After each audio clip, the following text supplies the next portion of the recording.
आज दिवाली का दिन है। इसे अमावस्या की रात भी कहा जाता है।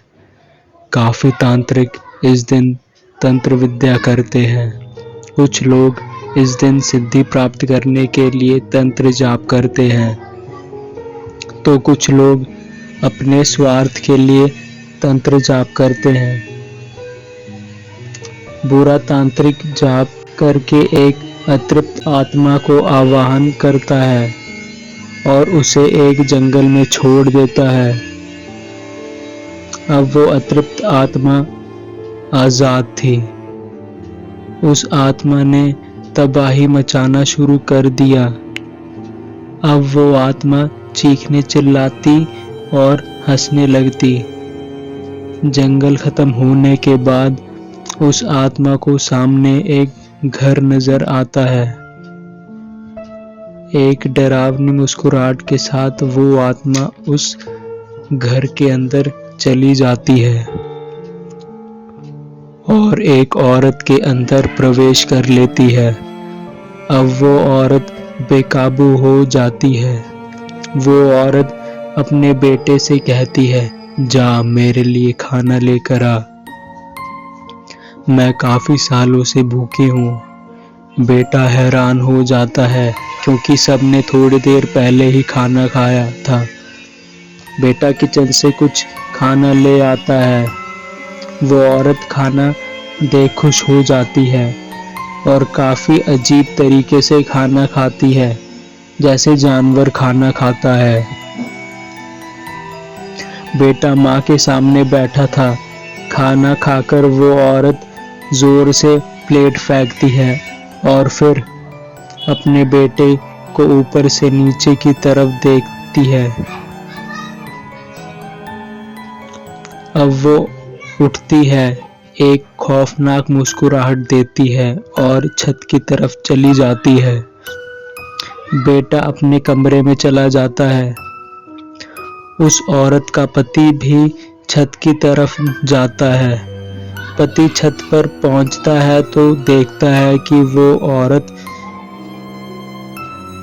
एक कोने में खड़ी थी, बिल्कुल मूर्ति की तरह। पति अपनी पत्नी की तरफ आगे बढ़ता है।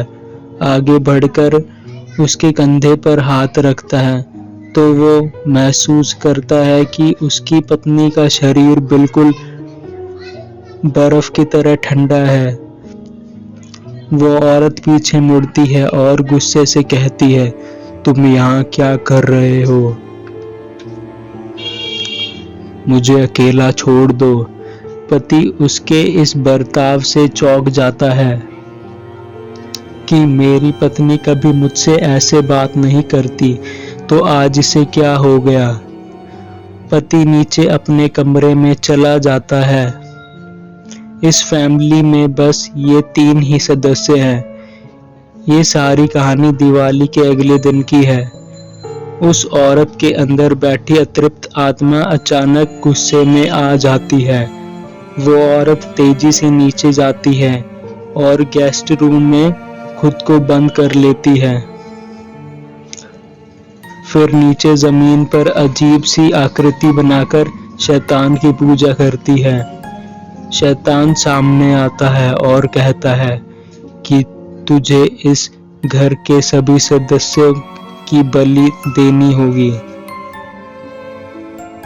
इसके बदले में तू जो चाहेगी वो मिलेगा। आत्मा जो अब तक किसी के ऊपर हमला नहीं कर रही थी, पर अब शैतान की बात सुनकर खुश हो जाती है और कहती है, शैतान मैं तुम्हें सबकी बलि दूंगी। आत्मा उस औरत के शरीर से बाहर आती है। जब तक वो कुछ समझ पाती, वो आत्मा उस औरत को अपने नाखून से मार डालती है। बिना कमरा खोले वो आत्मा गेस्ट रूम से निकलती है और आदमी के कमरे में चली जाती है। आदमी उस आत्मा के सामने खड़ा था, पर वो उसे देख नहीं पा रहा था।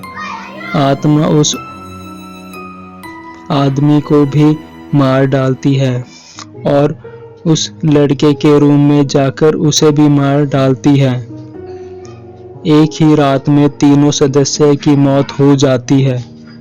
काम खत्म होने के बाद आत्मा वो घर छोड़कर चली जाती है। तो दोस्तों, ये थी आज की स्टोरी। आशा आपको पसंद आई होगी। थैंक्स एंड प्लीज चैनल को सब्सक्राइब करें।